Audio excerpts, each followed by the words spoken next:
En mitad de la selva de Guyana había un lugar donde se suponía que la humanidad renacería, un paraíso comunal, sin racismo, sin pobreza, sin violencia. Al menos eso prometía. Lo que realmente ocurrió allí fue una pesadilla, una que acabó con más de 900 muertos, una que nos obliga a preguntarnos, ¿cómo alguien puede convencer a toda una comunidad de morir por voluntad propia?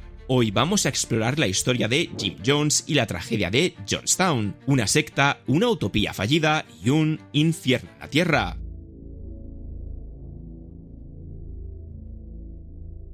Hay figuras en la historia que parecen destinadas a seducir a las masas, no por su belleza ni por su bondad, ni siquiera por sus ideas. Lo hacen por su carisma, por su capacidad para tocar algo profundo en el corazón de los que escuchan. Jim Jones era uno de esos hombres. Cuando lo ves por primera vez en una grabación antigua, no parece gran cosa. Traje gris, gafas oscuras, voz grave pero sin estridencias, y sin embargo arrastró a miles a seguirle hasta el fin del mundo, y a más de 900 hasta la muerte. James Warren Jones, nacido el 13 de mayo de 1931 en Crete, Indiana, hijo de un veterano de guerra alcohólico y una madre que creía que su hijo estaba destinado a la grandeza. Desde joven, Jones demostró una obsesión por la religión y por el control. Era el típico niño que organizaba funerales para animales muertos. En su adolescencia ya hablaba con autoridad sobre la Biblia, imitaba predicadores evangélicos, pero lo curioso no era solo su discurso, sino cómo lo utilizaba, como una herramienta de dominio. Incluso quienes crecieron con él recuerdan su obsesión por la muerte, el poder y una cierta fascinación por figuras como Hitler y Stalin. Años más tarde, en plena Guerra Fría, Jones encontró su narrativa perfecta, una mezcla entre cristianismo, comunismo y justicia racial.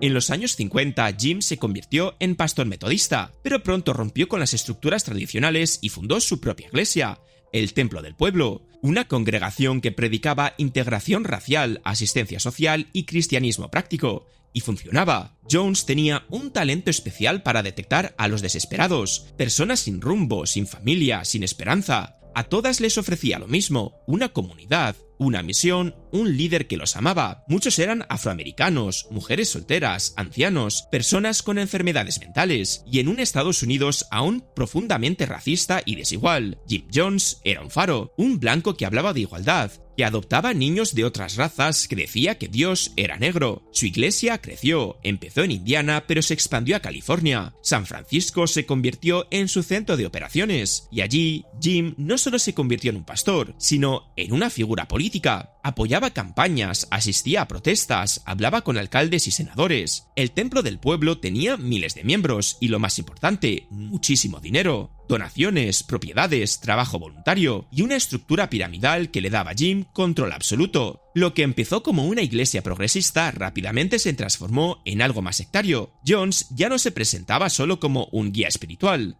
se autoproclamaba como la encarnación de Dios y también del comunismo. Decía frases como: si estás buscando a Dios, entonces yo soy el que estás buscando. Cristo vive dentro de mí, yo soy Cristo. El cielo y el infierno están aquí en la tierra, y yo soy el que te puede llevar a uno u otro. Los sermones se volvieron más teatrales, más violentos. La idea del apocalipsis empezaba a calar. Jones advertía de que Estados Unidos sería destruido por el capitalismo, el racismo y las armas nucleares, y que solo aquellos bajo su protección se salvarían. El culto a su figura se intensificó. Los miembros del templo le llamaban Padre, Mesías, Salvador. Le ofrecían sus sueldos, sus casas, hasta sus hijos. Se despojaban de sus bienes para vivir en comunas colectivas donde todo giraba en torno a él, y si alguien dudaba, había castigos. Jim Jones usaba varias tácticas para mantener el control. Privación del sueño. A menudo organizaba reuniones de madrugada, de horas y horas, donde solo hablaba él. Confesiones públicas. Obligaba a miembros a revelar sus secretos más íntimos frente a todos. Humillaciones y castigos físicos. Se reportan casos de palizas, encierros e incluso abusos.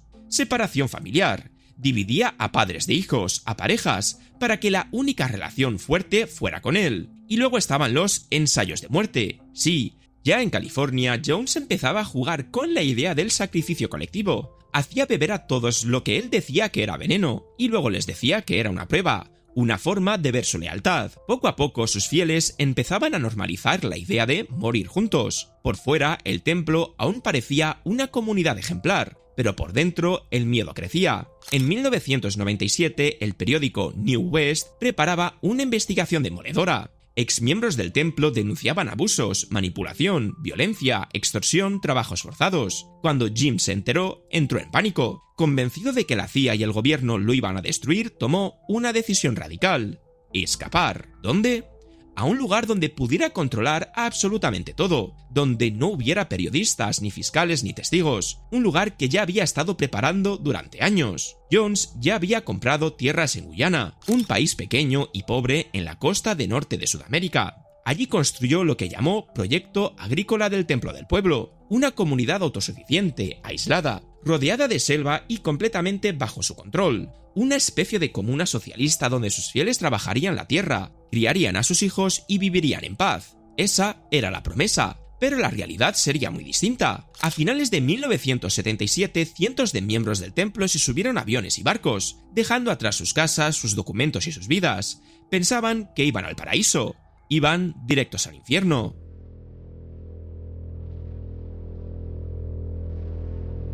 Imagina dejarlo todo atrás, tu casa, tus amigos, tu país, y viajar miles de kilómetros hacia una tierra prometida, un lugar donde no hay racismo, donde todos son iguales, donde nadie pasa hambre. Eso fue lo que les prometió Jim Jones a sus seguidores, y eso fue lo que creyeron cuando llegaron a Jonestown.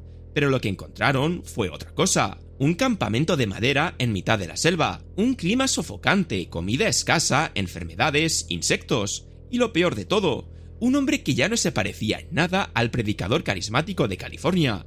Ahora era un dictador. Jonestown estaba ubicado en Port Kaituma, una región remota de Guyana. Jim había negociado con el gobierno local un acuerdo para establecer una comuna agrícola. El terreno era grande pero infértil, lejos de todo, aislado, sin carreteras ni infraestructura. En teoría era un proyecto de autosuficiencia. En la práctica era una prisión sin muros. Más de 900 personas fueron trasladadas allí entre 1977 y 1978, muchos sin pasaporte, sin dinero, sin forma de volver. Todo lo que tenían lo habían entregado al templo.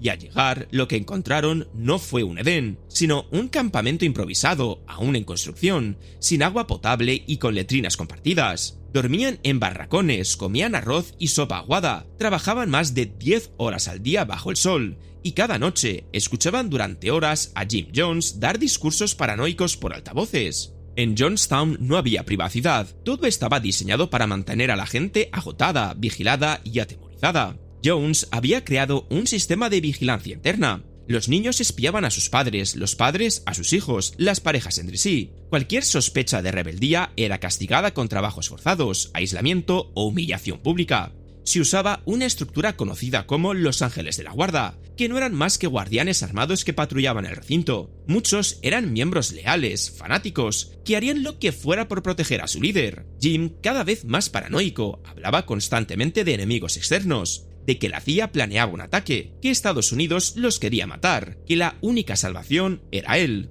y mientras tanto se drogaba constantemente. Barbitúricos, tranquilizantes, anfetaminas. Su voz antes era potente y firme, y ahora se volvió arrastrada, pastosa e errática. Una de las prácticas más perturbadoras de Jonestown eran los simulacros de suicidio. Sí, así como lo oyes. Jones reunía a la comunidad por la noche y les hacía beber un líquido, asegurándoles que contenía veneno. Luego observaba sus reacciones. Al final revelaba que era solo una prueba, que no había veneno, hasta que cuando llegara el momento real, nadie dudara. A pesar de todo, algunos empezaron a cuestionarlo. A escondidas escribían cartas a familiares. Algunos incluso intentaron huir a través de la selva, con la esperanza de alcanzar el aeropuerto más cercano. Pero huir de Jonestown no era fácil. Los caminos eran patrullados, los pasaportes habían sido confiscados, y si eras atrapado te esperaba el castigo o algo peor. Una mujer logró escapar y denunció públicamente lo que ocurría allí, y con eso comenzó la cuenta atrás, porque al otro lado del mundo alguien estaba empezando a prestar atención. Leo Ryan, un congresista demócrata por California, al recibir denuncias de abusos, desapariciones y la retención de ciudadanos estadounidenses, decidió actuar, y en noviembre de 1978 viajó a Jonestown, acompañado de un equipo de periodistas, un abogado y algunos familiares del miembro del templo. Jim Jones los recibió con una sonrisa tensa, les mostró un campamento adornado, una comunidad feliz. Incluso organizó una ceremonia con música, comida y discursos sobre la paz. Pero la fachada se rompió cuando un miembro le pasó una nota al congresista: por favor, ayúdame a salir de aquí.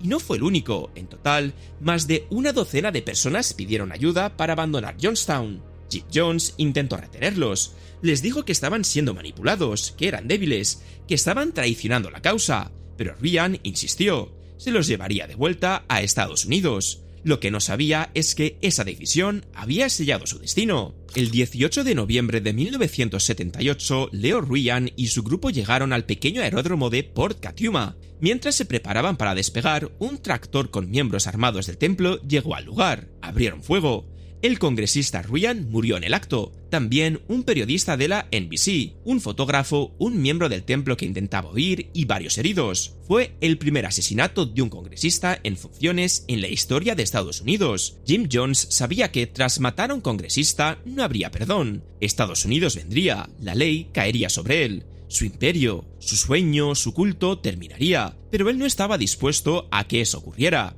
A las pocas horas del ataque, Jim convocó a toda la comunidad en el gran pabellón central. Era una estructura abierta con bancos de madera, altavoces, una tarima y un aire opresivo. Allí, delante de todos, pronunció su último discurso.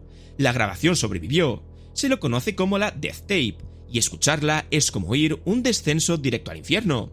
Jones les decía que no eran cobardes, que no era un suicidio, que era un acto de resistencia revolucionaria, que al morir juntos evitarían que los imperialistas tomaran a sus hijos, que la muerte era un paso a una nueva vida. Y la multitud escuchaba. Algunos lloraban, otros asentían. Había miedo, duda, pero también una obediencia inquietante. En una mesa cercana, los ayudantes de Jones preparaban la mezcla. Era una combinación letal: cianuro, diazepam, clorprozamina y prometazamina, disuelto en grandes cubas de aluminio con sabor a uva. Y sí, ese detalle es importante. La bebida usada era un refresco similar al Kool-Aid, aunque algunos testimonios indican que en realidad era una marca más barata llamada Flavor Aid. De ahí la expresión que se hizo famosa: Drink the Kool-Aid, que hoy se usa para describir a alguien que sigue ciegamente una ideología. Pero en Johnstown no era metáfora, era real y era mortal. Lo más atroz de todo fue el orden. Los niños fueron los primeros en morir. Las madres, muchas entre lágrimas, les daban el líquido con jeringuillas. Algunos los bebían sin saber, otros lloraban y se resistían, pero no había escapatoria. Alrededor del pabellón, los guardias armados vigilaban que nadie huyera. Hagámoslos con dignidad, con paz. Esto no es un castigo, es un sacrificio, decía Jones ahí en el pabellón central. Mientras tanto, los cuerpos comenzaban a caer al suelo, los bebés dejaron de llorar. Después llegó el turno de los adultos. Muchos, aún en shock por lo que habían visto, se acercaban lentamente a beber la mezcla. Algunos por miedo, otros por obediencia. Algunos incluso creían que realmente era la única salida. Una mujer llamada Christiane Miller se atrevió a hablar en contra. Quiso convencer a Jones de que aún podría luchar, que aún había esperanza, pero fue silenciada. A gritos, con reproches, con odio. La presión del grupo era insoportable, y en miedo de esa tensión, muchos cedieron. No había cómo salir, así que dejaron de resistirse. Luego está él, el hombre que lo provocó todo. Jim Jones no murió con veneno. Se pegó un tiro con una pistola calibre 38. Estaba en su trono, en el pabellón central, rodeado de cadáveres. A su lado, varios de sus más leales seguidores también estaban muertos. No dejó carta, solo su voz en esa última grabación. Una voz que se desvanece entre el caos. Mientras los niños mueren, los adultos colapsan y la jungla queda en silencio. Pasaron varias horas antes de que las autoridades guayanenses llegaran a Johnstown. Cuando lo hicieron, encontraron un escenario dantesco. Cuerpos amontonados, madres abrazadas a sus hijos, hombres y mujeres tendidos boca abajo en el suelo, unos sobre otros, en filas, en círculos. Los informes hablan de 918 muertos, de ellos más de 300 eran niños. Fue y sigue siendo la mayor pérdida de vidas civiles estadounidenses por un acto no natural hasta el 11 de septiembre.